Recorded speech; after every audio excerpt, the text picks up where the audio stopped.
먼 옛날 푸른 에게해가 펼쳐진 땅 위에 인류 문명의 위대한 서막이 올랐습니다. 이곳은 하나의 통일된 국가가 아닌 저마다의 개성을 지닌 수많은 도시 국가들이 모자이크처럼 흩어져 있던 곳, 바로 고대 그리스입니다. 그들은 같은 언어를 쓰고 같은 신을 섬겼으며 그리고 끊임없이 서로 논쟁하고 경쟁하는 습관을 공유했습니다. 오늘 우리는 청동기 시대의 웅장한 궁전에서부터 로마에 의해 역사의 뒤안길로 사라지기까지 고대 그리스가 걸어온 장대한 정치적, 군사적 여정을 따라가 보고자 합니다. 이 장대한 여정을 시작하기에 앞서 잠시 시간을 내어 구독과 좋아요를 눌러주시면 잊혀진 역사의 목소리를 더 많은 이들과 나누는 데 큰 힘이 됩니다. 여러분의 작은 관심이 지식의 등불을 밝힙니다.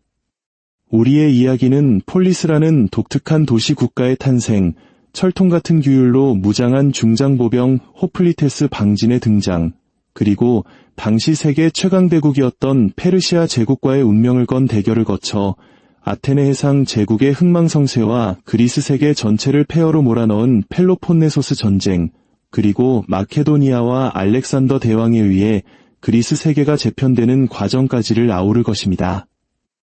이 길고도 흥미로운 이야기를 풀어나가기 위해 우리는 역사의 아버지라 불리는 헤로도토스와 과학적 역사서술의 개척자 투키디데스와 같은 당대의 증인들의 목소리에 귀 기울일 것입니다. 또한 현대의 고고학적 발굴과 비문 연구, 그리고 학자들의 깊이 있는 분석을 통해 그들의 기록을 보완하고 때로는 바로잡아 나갈 것입니다. 자, 이제 시간의 돛을 올리고 서구 문명의 요람, 고대 그리스의 심장부로 항해를 시작하겠습니다. 그리스의 역사는 에게해라는 좁은 바다의 가장자리에서 시작됩니다. 수많은 섬과 반도가 마치 퍼즐 조각처럼 얽혀있는 이 땅은 강은 짧고 토양은 척박했으며 해안선은 늘 험준한 산맥과 맞닿아 있었습니다. 이러한 지형은 강력한 중앙 집권적 왕국이 등장하는 것을 허락하지 않았습니다.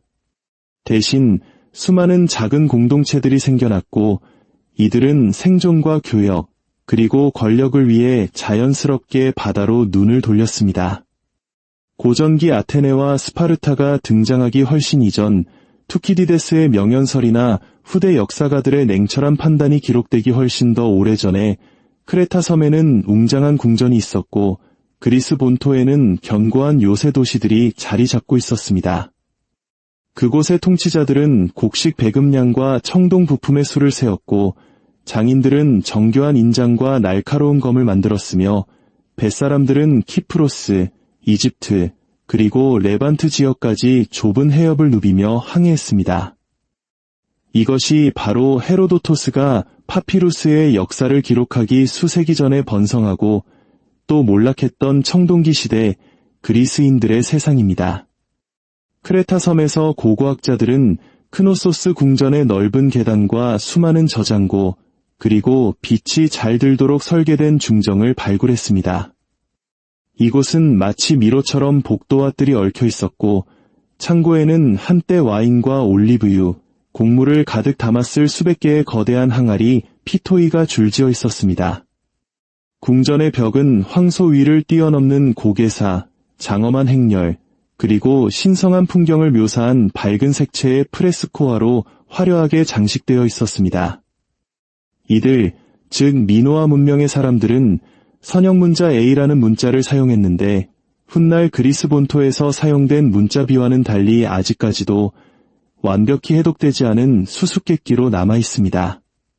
그들은 뛰어난 건축 기술과 화려한 미적 감각을 지녔지만 우리가 생각하는 왕의 이미지를 뚜렷하게 남기지는 않았습니다.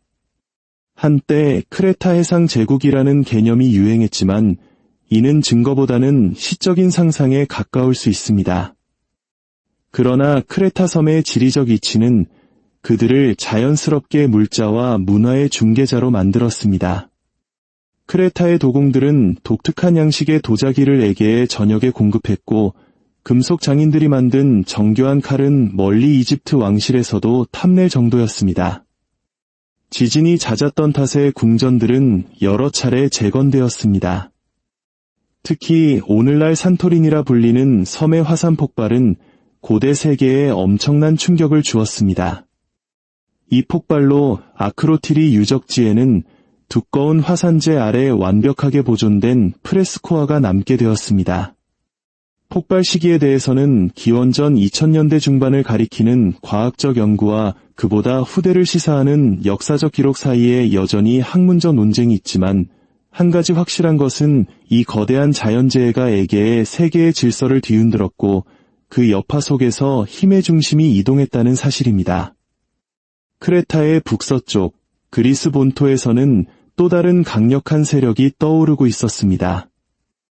우리는 그들을 전설적인 요새 도시 미케네의 이름을 따 미케네인이라 부릅니다.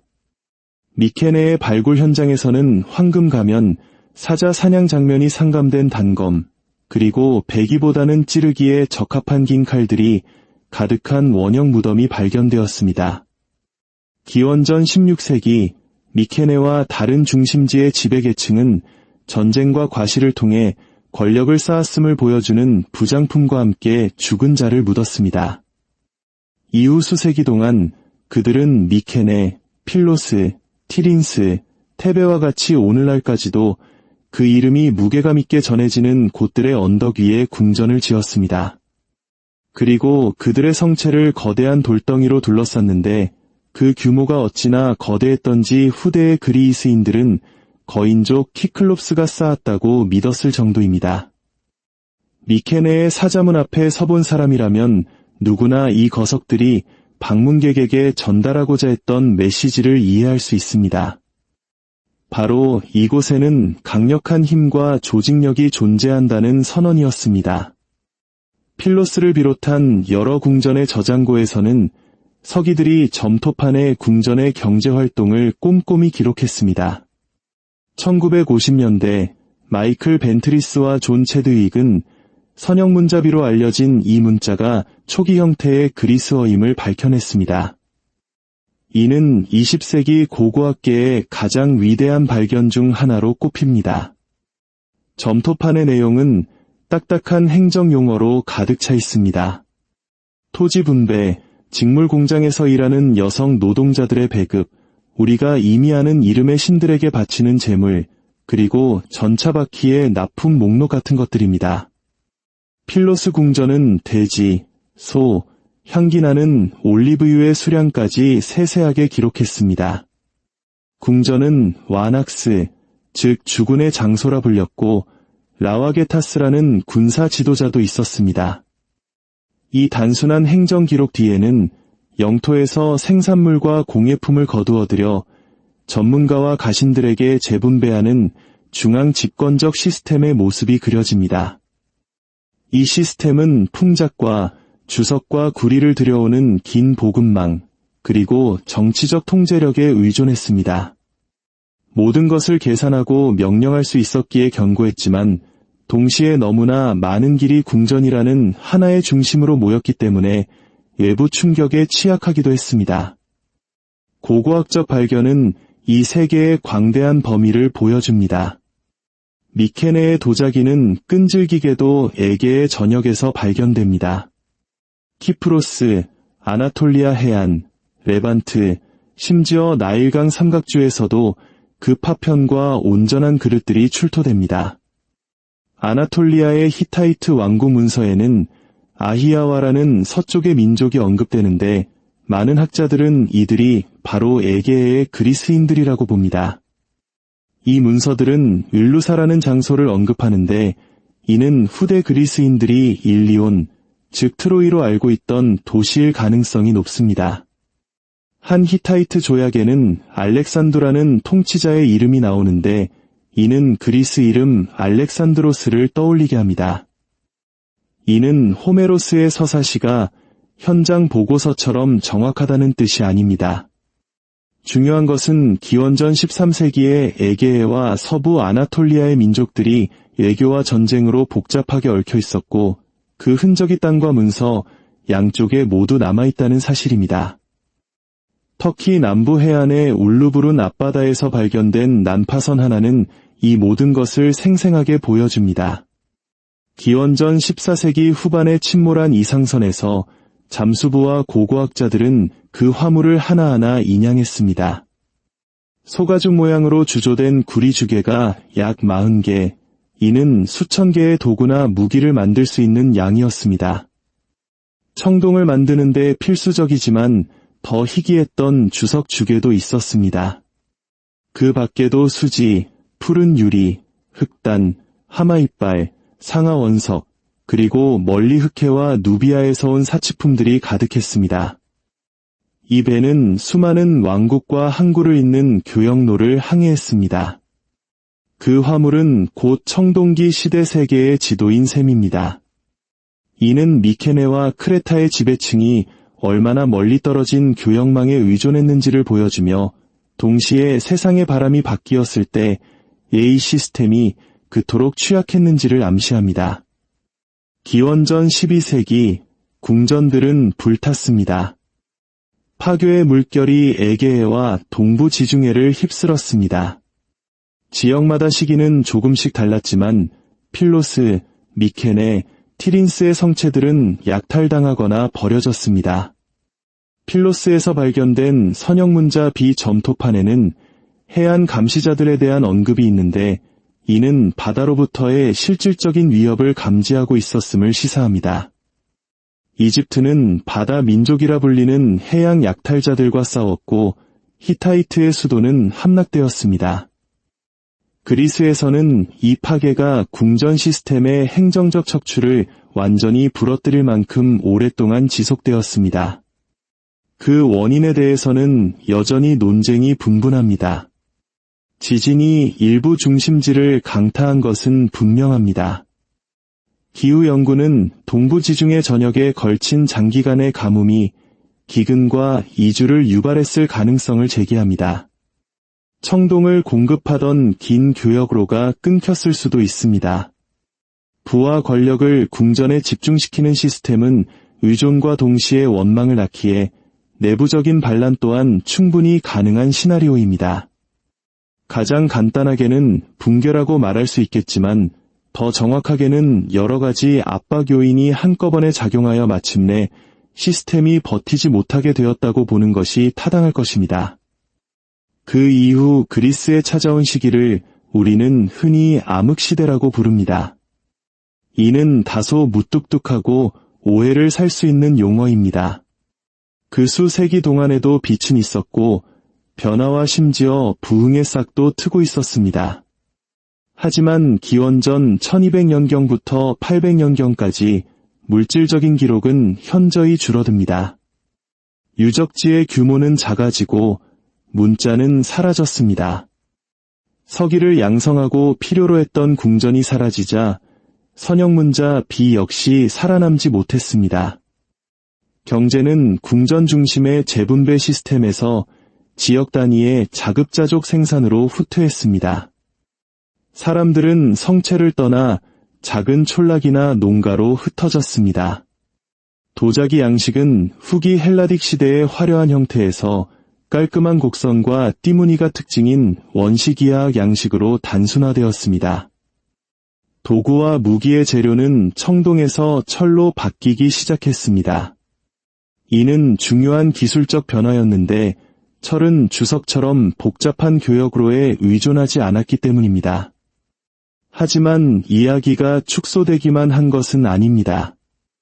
에오보이아 섬의 레프칸디 유적지에서 고고학자들은 기원전 10세기의 놀라운 건물을 발견했습니다.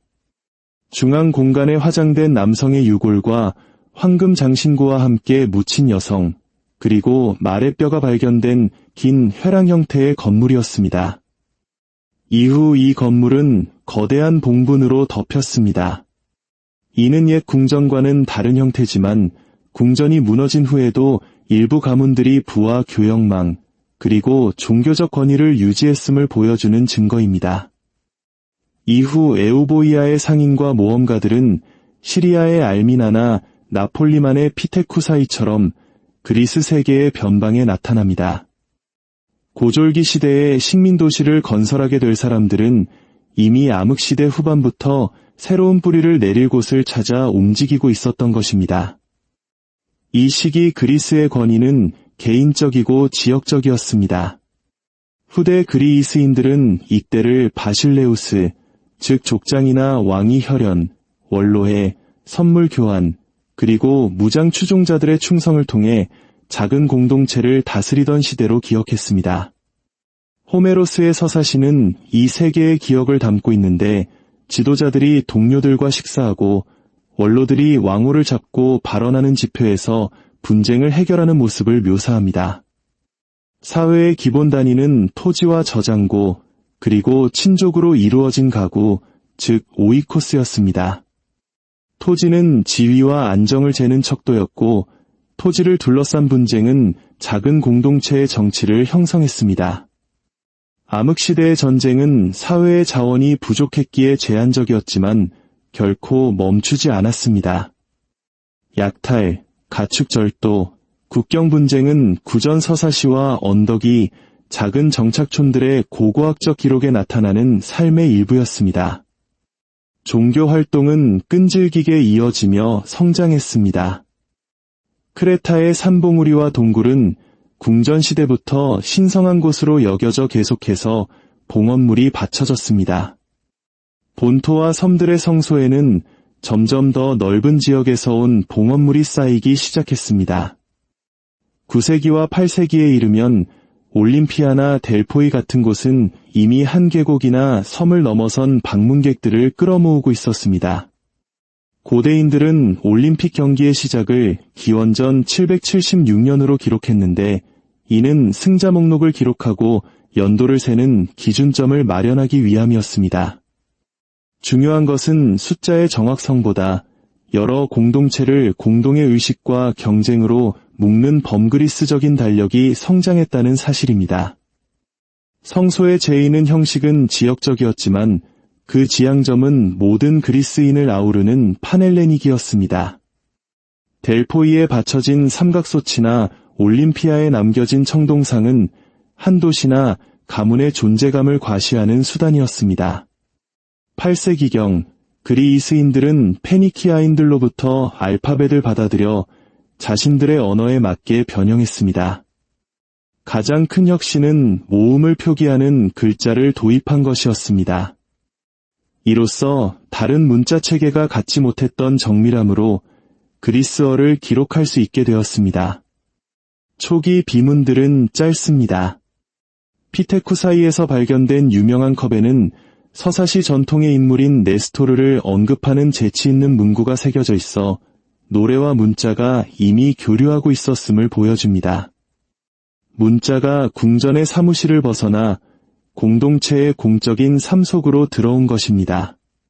법을 기록하고 이름과 시구를 새겨 선물을 바치고 조약을 명문화하고 마침내 긴 서사시를 써 내려갈 수 있게 된 능력은 그리스인들이 기억하고 논쟁하는 방식을 근본적으로 바꾸어 놓았습니다.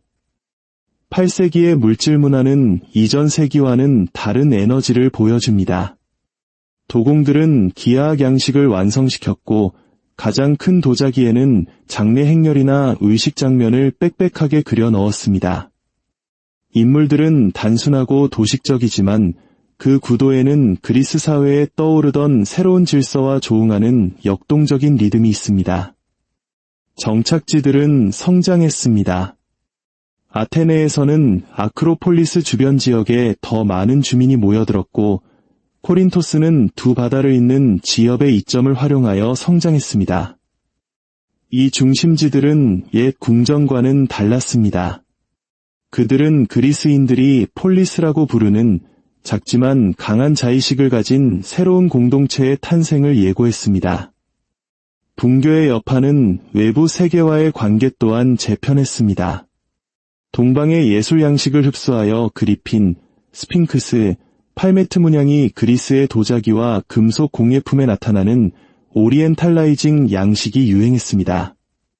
이는 단순한 모방이 아닌 교류와 창조적 번역이었습니다.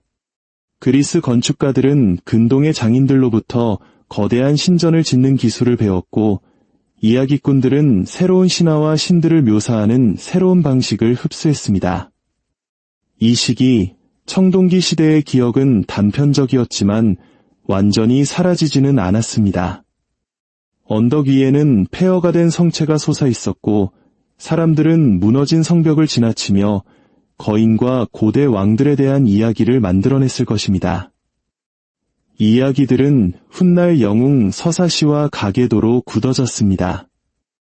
우리가 아는 일리아스와 오디세이는 문자화되기 전 수세대에 걸쳐 음유 시인들에 의해 불리고 다듬어졌습니다. 그 내용은 청동기 시대의 궁정 관료제보다는 암흑 시대의 경험을 더 많이 반영하지만 미케네, 필로스, 트로이와 같은 오래된 지명을 기억하고 있으며 그리스 전사들이 바다를 건너 아시아의 부유한 도시로 향했던 시대를 노래합니다. 작은 족장 정치에서 폴리스의 공식적인 제도로의 전환은 그리스 역사상 가장 위대한 변혁 중 하나입니다. 시민들이 무거운 방패와 창을 들고 어깨를 나란히 하여 싸우는 호플리테스 전투 방식의 등장은 다음 장의 이야기지만 그 문화적 토대는 궁전이 무너진 후 수세기 동안 마련되었습니다. 한때 약탈을 통해 영광을 얻었던 전사는 이제 이우스과 함께 전열에 서는 것을 통해 명예를 얻게 되었습니다. 시간을 올림픽 우승자라는 고정된 시점부터 계산할 수 있다는 생각은 공유된 연대기라는 새로운 감각을 창조했습니다. 돌의 법을 새기는 관습은 이름이 잊히지 않도록 봉헌물에 글을 새기는 단순한 행위에서 비롯되었습니다. 공동체가 출생이나 장래가 아닌 합의를 통해 스스로를 재조직할 수 있다는 감각은 8세기 후반에 기록된 초기 연맹과 동맹에서 나타납니다. 그리스는 기억하고 논쟁하고 결정하는 새로운 방법들을 짜 맞춰가고 있었습니다. 8세기 말에 이르면 새로운 그리스 세계의 윤곽이 뚜렷해집니다. 공동체는 더 커지고 조직화되었으며 문자는 공적인 삶의 일부가 되었습니다. 성소는 섬과 계곡을 명성과 제2의 네트워크로 묶었습니다. 에우보이아, 코린토스 등지의 배들은 서쪽으로 향하는 새로운 항로를 개척하고 있었습니다.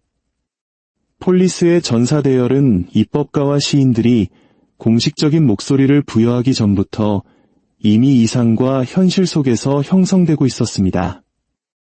이 모든 것은 궁전의 기억이나 그 몰락 이후의 수축과 변화의 시대를 지우는 것이 아닙니다. 오히려 그것은 고졸기 시대가 성장해 나온 토양 그 자체였습니다. 법과 식민지 개척, 그리고 시민군을 이끌고 당대 최대의 제국과 충돌하게 될 군사적 질서에 대한 실험이 이제 막 시작되려 하고 있었습니다. 궁전이 침묵에 잠기고 서기들의 기억이 희미해졌을 때 그리스에는 다른 형태의 삶이 자리 잡았습니다.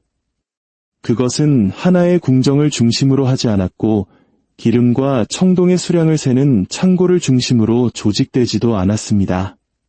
대신 언덕과 항구, 신과 축제, 밭과 요새, 법과 관습을 공유하는 작은 공동체들로 모여들었습니다. 그리스인들은 이 공동체를 폴리스라고 불렀습니다.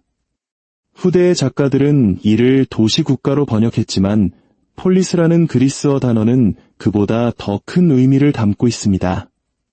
그것은 지표에 모이고 무기를 든 시민들이며 경계와 성소가 있는 영토이고 공동의 제의를 통해 이웃을 하나로 묶는 달력이었습니다.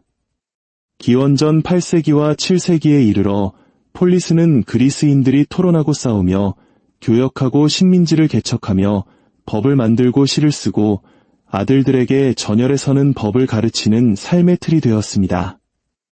폴리스의 성장은 전쟁 방식의 변화와 밀접하게 연관되어 있습니다. 고졸기 시대에는 새로운 전투 방식이 자리 잡았습니다. 중무장한 시민 병사들이 커다란 원형 방패와 긴 창을 들고 촘촘하게 대열을 이루어 섰습니다. 목표는 대열을 무너뜨리지 않고 상대방을 밀어내는 것, 개인의 영웅심이 아닌 이웃과의 규율에 의존하는 것이었습니다. 이 중장보병을 호플리테스라 불렀고 그들이 어깨를 맞대고 형성한 밀집 대형을 팔랑크스라고 합니다. 이는 단순한 전술이 아니라 사회적 현상이었습니다.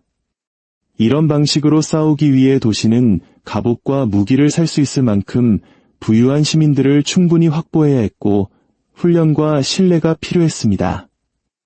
전열에 선 사람들은 자신의 농장과 가족을 지켰습니다. 이 호플리테스 전투 방식과 폴리스의 통치 방식은 서로를 강화하며 발전했습니다. 각각의 폴리스는 서로 다른 정치적 해법을 추구했습니다. 스파르타는 라코니아의 유로타스 계곡에 자리 잡고 하나의 길을 걸었고 아티카의 평원과 능선에 걸쳐 있던 아테네는 또 다른 길을 걸었습니다. 스파르타는 그들의 모든 결정을 좌우하는 영구적인 현실과 함께 살았습니다. 8세기와 7세기의 스파르타인들은 서쪽의 메세니아를 정복했습니다. 정복은 완전했고 패배한 메세니아인들은 헤일로타이라는 노예 계층으로 전락하여 스파르타 주인들을 위해 농사를 짓고 생산물을 바쳐야 했습니다. 그 결과 스파르타 시민들은 풍요를 누렸지만 끊임없는 반란의 위협에 시달렸습니다. 위험을 관리하기 위해 스파르타인들은 스스로를 엄격한 공동체로 조직했습니다. 전통에 따르면 이 질서는 리쿠르고스라는 입법가에 의해 만들어졌다고 합니다. 스파르타에는 두 왕가에서 나온 2명의 왕이 군대를 이끌고 제의를 주관했습니다. 원로회가 있었고 시민들로 구성된 민회도 있었습니다. 가장 두드러진 특징은 스파르타 소년들이 공동식당과 훈련장에서 교육받으며 인내, 복종, 연대감을 강조받았다는 점입니다. 이러한 규율은 그리스 최강의 보병을 만들어냈고 다른 도시들이 스파르타의 심기를 건드리기 전에 2번 생각하게 만드는 명성을 안겨주었습니다. 아테네는 다른 문제에 직면했습니다. 아티카에는 정복당한 거대한 피집의 인구가 없었습니다. 대신 비대 허덕이다 부유한 가문에 의해 토지와 자유를 위협받는 소농들이 많았습니다.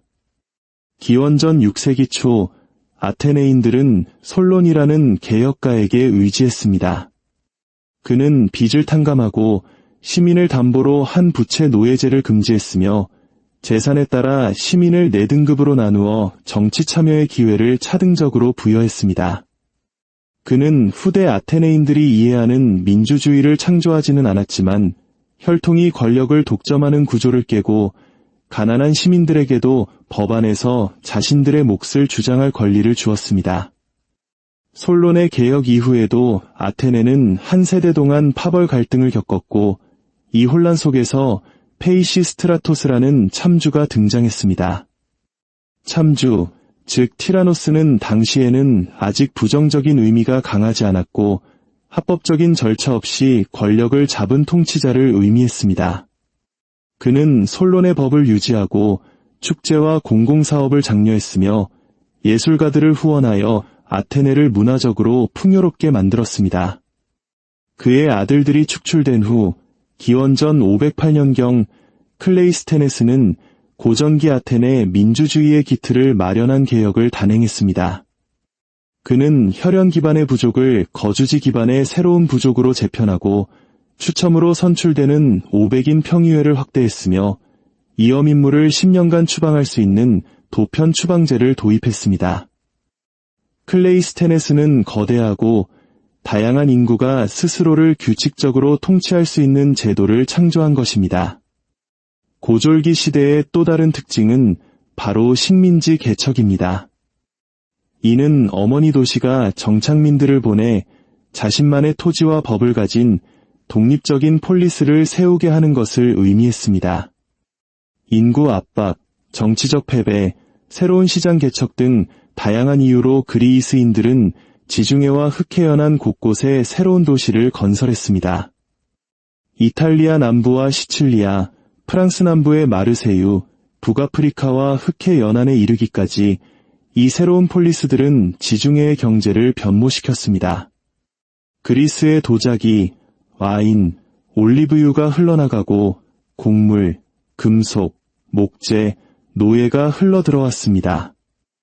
이 시기에는 서부 아나톨리아에서 주화가 발명되어 그리스 도시들로 빠르게 퍼져나갔습니다. 각 도시는 자신들의 상징을 새긴 주화를 발행했고, 이는 상업과 행정을 획기적으로 변화시켰습니다. 예술과 문학 또한 이 시대의 개방성을 반영합니다. 서사시의 장대한 규모에서 벗어나 개인의 경험을 노래하는 서정시가 발달했습니다. 사포는 사랑과 상실을, 헤시오도스는 정직한 노동의 가치를 노래했습니다. 법 또한 성문화되기 시작하여 분쟁을 해결하고 사적인 복수를 억제하는 공적인 기준으로 자리 잡았습니다. 고졸기 시대가 막을 내릴 무렵 그리스 도시들은 이전보다 더 많아지고 더 자신감에 차 있었으며 더 복잡하게 얽혀 있었습니다. 그들은 함께 결정하고 함께 군대를 조직하는 제도를 만들었고 중장 보병 방진을 통해 시민들의 힘을 결집하는 법을 배웠으며 주화와 계약이라는 새로운 교류의 도구를 발견했습니다. 그리고 마침내 동쪽의 거대한 제국이 바다 건너편을 바라보며 유럽으로의 지배력 확장을 저울질했을 때 그들이 발견한 것은 하나의 왕국이 아닌 수많은 폴리스들의 모자이크였습니다. 이 모자이크는 통일을 보장하지 않았지만 만약 저항이 일어난다면 그 저항은 스스로를 다스리고 전장에서 함께 서는 법을 배운 시민들에게서 비롯될 것임을 예고하고 있었습니다. 페르시아 전쟁의 충격을 이해하려면 먼저 위대한 왕의 제국이 무엇이었는지 알아야 합니다. 키루스, 캄비세스, 다리우스 황제 치하의 페르시아는 인더스강에서 에게해까지 중앙아시아 고원에서 나일강까지 이르는 광대한 영토에 수십 개의 민족을 아우르는 거대한 행정 조직을 갖추고 있었습니다. 사트라프라 불리는 총독들이 각주를 다스렸고 왕의 눈과 귀라 알려진 감찰관들이 궁정에 직접 보고했으며 왕의 길이 제국 구석구석을 연결했습니다. 제국은 문화적 통일을 추구하지 않았습니다. 그들이 원한 것은 오직 충성, 세금, 그리고 필요할 때 동원할 병력이었습니다. 그리스와 페르시아의 첫 번째 거대한 충돌은 마라톤이 아니었습니다. 그것은 에게의 동쪽 해안의 이오니아 도시들 내부에서 시작되었습니다. 기원전 499년경 밀레토스의 야심가 아리스타고라스는 페르시아 총독의 지원을 받은 낙소스 섬 정벌에 실패하자 궁지에 몰린 나머지 페르시아에 대항하여 이오니아 도시들의 반란을 선동했습니다. 불꽃은 마른 풀밭처럼 빠르게 번져나갔습니다. 반란군은 바다 건너 본토 그리스에 사절을 보내 도움을 요청했습니다. 클레이스테네스의 개혁 이후 자신감에 차 있던 아테네와 에레트리아가 함대를 보냈습니다. 페르시아의 기준에서는 작은 병력이었지만 이 행위는 본토 도시들을 분쟁에 끌어들였다는 점에서 중요했습니다. 반란군은 내륙으로 진격하여 사트라프의 수도였던 사르디스를 불태웠습니다. 페르시아 궁정은 이 소식을 잊지 않았습니다. 다리우스 대왕은 아테네인들이 누구냐? 고 물으며 식사 때마다 아테네를 기억하라고 상기시킬 신하를 두었다고 합니다. 페르시아군은 반격을 개시했고 라데 해전에서 분열된 이오니아 연합함대를 격파했습니다. 반란의 중심지였던 밀레토스는 함락되고 철저히 파괴되었습니다. 반란은 진압되었지만 전쟁의 지도는 바뀌었습니다. 아테네는 사르디스를 불태우는 데 동참함으로써 스스로 적임을 선언한 셈이었습니다. 다리우스는 다티스와 아르타페르네스 장군에게 처벌을 위한 원정군을 맡겨 에게해를 건너게 했습니다. 페르시아 함대는 여러 섬을 굴복시키고 에레트리아를 파괴한 뒤 아테네로 가는 길이 짧고 기병을 운용하기 좋은 마라톤 평원에 상륙했습니다. 아테네는 결정을 내려야 했습니다. 스파르타의 도움을 요청했지만 종교 축제로 인해 지원군 파병은 늦어졌습니다. 아테네군은 플라타이아이의 작은 지원군과 함께 직접 마라톤으로 진격했습니다. 지휘관들 사이에서 격론이 벌어졌지만 페르시아 세계에 대한 경험이 있던 밀티아데스는 즉각적인 공격을 주장했습니다. 아테네군은 페르시아 궁수들의 사정거리를 빠르게 벗어나기 위해 평원을 달려 돌격했습니다. 중앙은 페르시아군의 압박에 밀렸지만 양익이 안으로 휘감아 들어오며 적을 가두었습니다. 페르시아군은 늪지나 자신들의 배로 도망치다 수많은 희생자를 냈습니다. 마라톤 전투가 전쟁을 끝낸 것은 아니었지만 페르시아의 1차 원정은 실패로 끝났습니다. 하나의 폴리스가 동맹의 도움을 약간 받아 왕의 군대를 물리쳤다는 사실은 그리스 세계에 엄청난 심리적 충격을 주었습니다. 아테네는 이 전투에서 교훈을 얻었습니다. 테미스토클레스라는 정치가의 주장으로 아테네는 새로 발견된 은광의 수익을 시민들에게 분배하는 대신 3단 노선 트리렘의 함대를 건설하는 데 투자했습니다. 다리우스의 뒤를 이은 크세르크세스 황제는 아버지의 계획을 물려받아 훨씬 더 거대한 규모의 침공을 준비했습니다. 그는 군대가 아시아에서 유럽으로 걸어서 건널 수 있도록 헬레스폰토스 해협에 부교를 놓았고 이전 원정에서 페르시아 함대를 파괴했던 험한 아토스고를 피하기 위해 반도의 운하를 팠습니다. 이는 어떤 자연적, 정치적 장애물도 왕의 의지를 막을 수 없다는 메시지였습니다. 그리스는 여전히 분열되어 있었습니다. 일부 도시는 페르시아에 붙었고 다른 도시들은 망설였습니다. 소수의 도시만이 저항을 결의하고 헬렌의 동맹을 결성했습니다. 육군은 스파르타가, 해군은 새로운 함대를 보유한 아테네가 주도했습니다. 연합군은 산과 바다 사이의 좁은 길목인 테르모필레에서 방어선을 구축했습니다. 스파르타의 왕 레오니다스가 이끄는 소규모 그리스군이 이틀 동안 페르시아군의 파상 공세를 막아냈습니다. 하지만 셋째 날 페르시아군은 우회로를 통해 그리스군의 배후를 공격했습니다. 레오니다스는 대부분의 동맹군을 돌려보내고 300명의 스파르타 정예병과 소수의 병력만 남아 끝까지 싸우다 전멸했습니다. 테르모필레 전투는 승리를 위한 것이 아니라 시간을 벌기 위한 것이었고 덕분에 아테네는 시민들을 안전한 곳으로 대피시킬 수 있었습니다. 페르시아군은 아테네에 입성하여 도시를 불태웠습니다.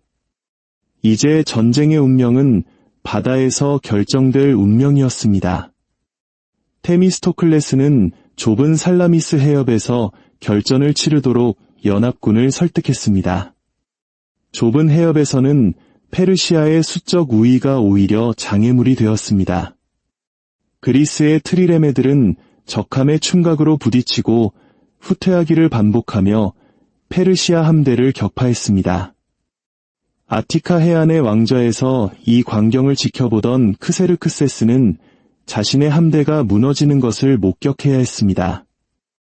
해상 보급로를 장악하지 못한 페르시아군은 더 이상 버틸 수 없었습니다.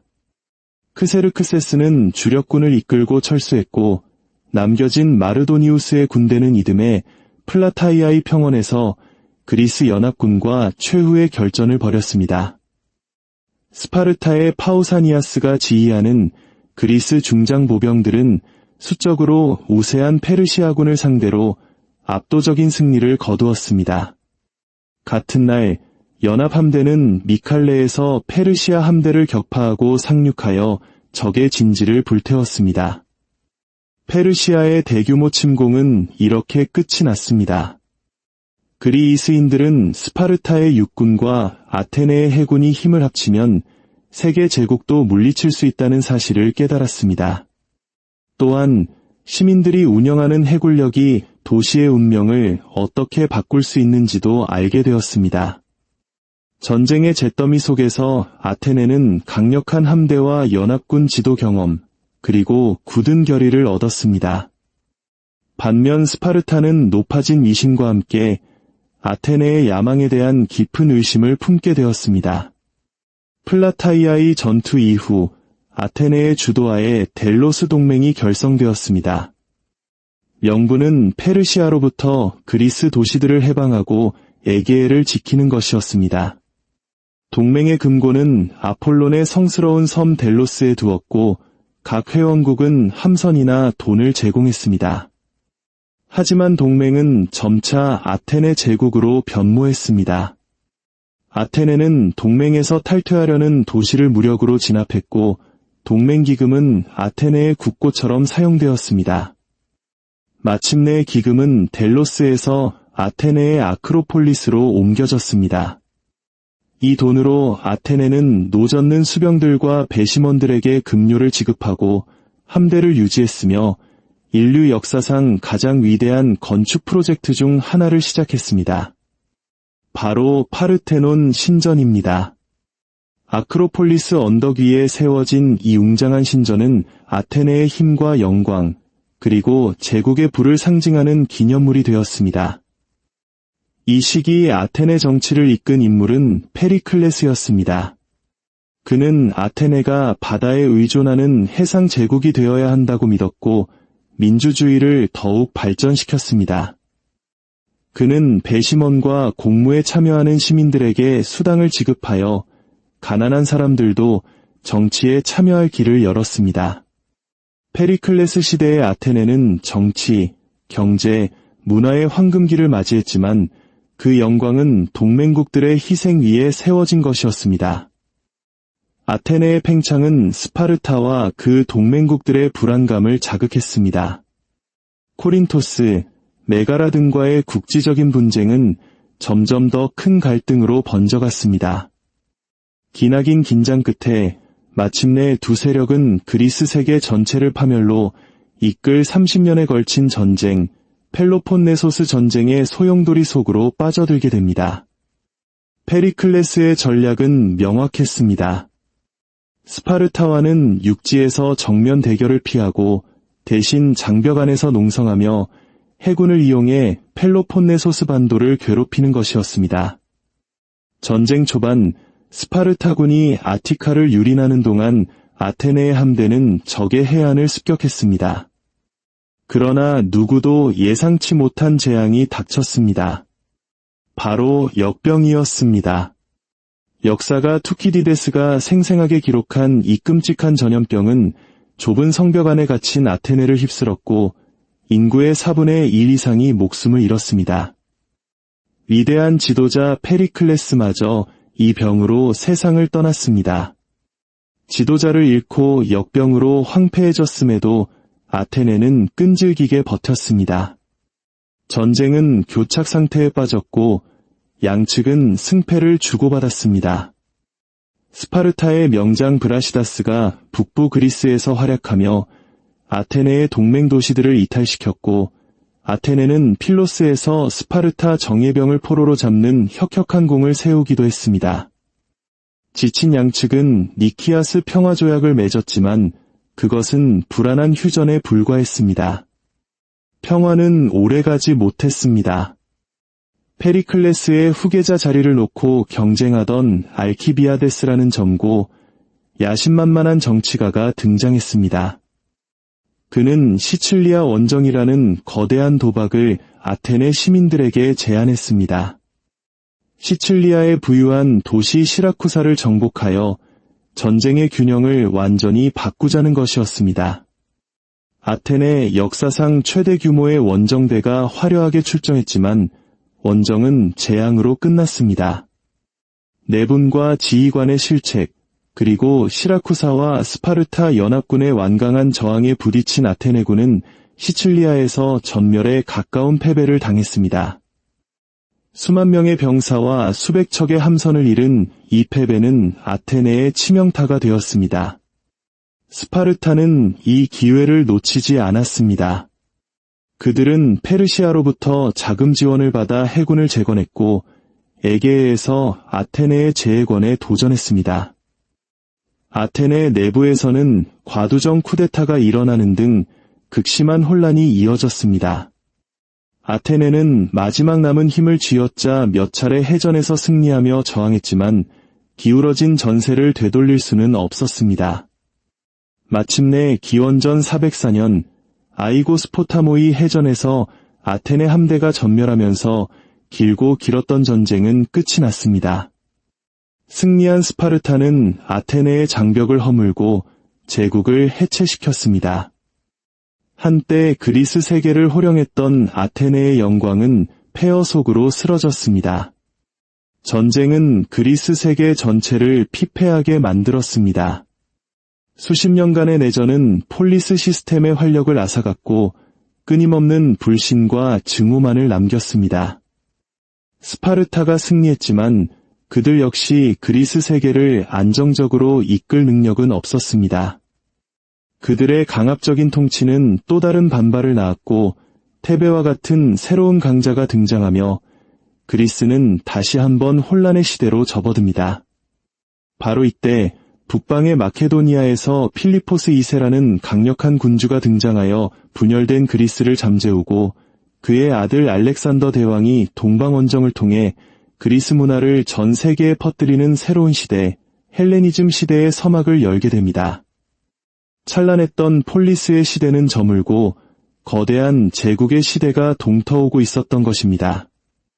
고대 그리스의 이야기는 단순히 먼 과거의 역사가 아닙니다. 그것은 민주주의와 철학, 예술과 과학의 탄생에 대한 이야기이며 동시에 제국주의의 오만, 전쟁의 참상, 그리고 인간의 끝없는 욕망과 갈등에 대한 깊은 성찰을 담고 있습니다.